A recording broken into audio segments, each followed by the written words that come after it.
Bonjour et bienvenue Juliette. Alors aujourd'hui on va parler du livre d'Ali Mzee qui s'intitule Odéken. Euh, alors déjà, est-ce que vous pensez que l'auteur qui critique notre société à travers cette fiction, et si oui, de quel aspect en particulier? Alors effectivement, je pense qu'il y a une certaine critique dans son livre. Donc il l'explique de plus en plus en fait au moment où il écrit son livre, ça va un peu crescendo.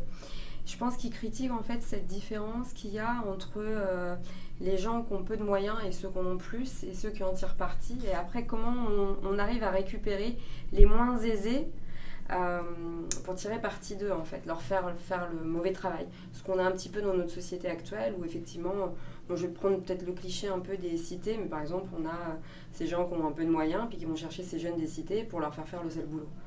Ok, C'est un petit peu l'image, que moi je vois en tout cas. ok, très bien. Est-ce que il y a un personnage que vous auriez aimé voir un peu plus développé? Oui, effectivement, il y a le frère d'Afla qui apparaît. On n'en parle pas beaucoup au début, enfin j'en avais pas entendu parler. Puis en fait, il arrive, donc quand elle, elle arrive à sa consécration, finalement, quand elle a fini son cheminement. Et puis donc lui aussi, donc chacun est réparti dans sa citadelle. Et en fait, il est là, il l'épaule, on voit qu'il a été très présent dans sa vie, mais en fait, on en a très peu parlé. Est-ce qu'on en parle après? Parce que j'ai pas fini moi le livre. Est-ce qu'on en parle après? Je ne sais pas. Mais je pense que c'est un personnage qui a certainement des réponses et qui connaît aussi Afla, qui je pense va devenir un personnage central par la suite. Ok, ok, très bien.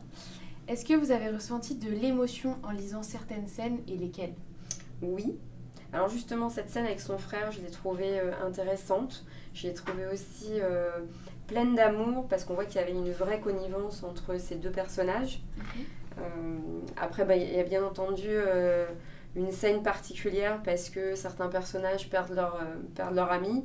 Et puis effectivement, quand il y a cette consécration, il y a des personnages qui sont partis, donc il y a une réelle émotion, il y a beaucoup de sensibilité finalement, parce que ce sont des guerriers, mais on voit qu'ils sont très humains finalement. Très bien. Pensez-vous donc que le livre reflète certaines crises actuelles dans le monde réel? Bien entendu. On voit que ça s'en inspire.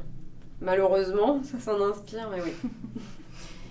Et pour vous, à quoi correspond du coup le grand tremblement? Parce qu'on n'a pas forcément de détails là-dessus, on ne nous explique pas euh, en quoi il consiste exactement. Alors effectivement, ça reste un peu un mystère. On ne sait pas vraiment ce qu'il en est.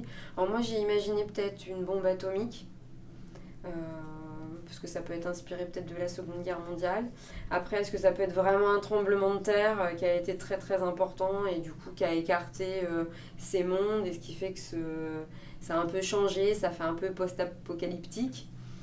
J'ai imaginé ça, ou est-ce que c'est une grosse guerre qui a été est-ce que c'est plus imagé? Voilà, c'est peut-être un petit peu ça, peut-être. Ok.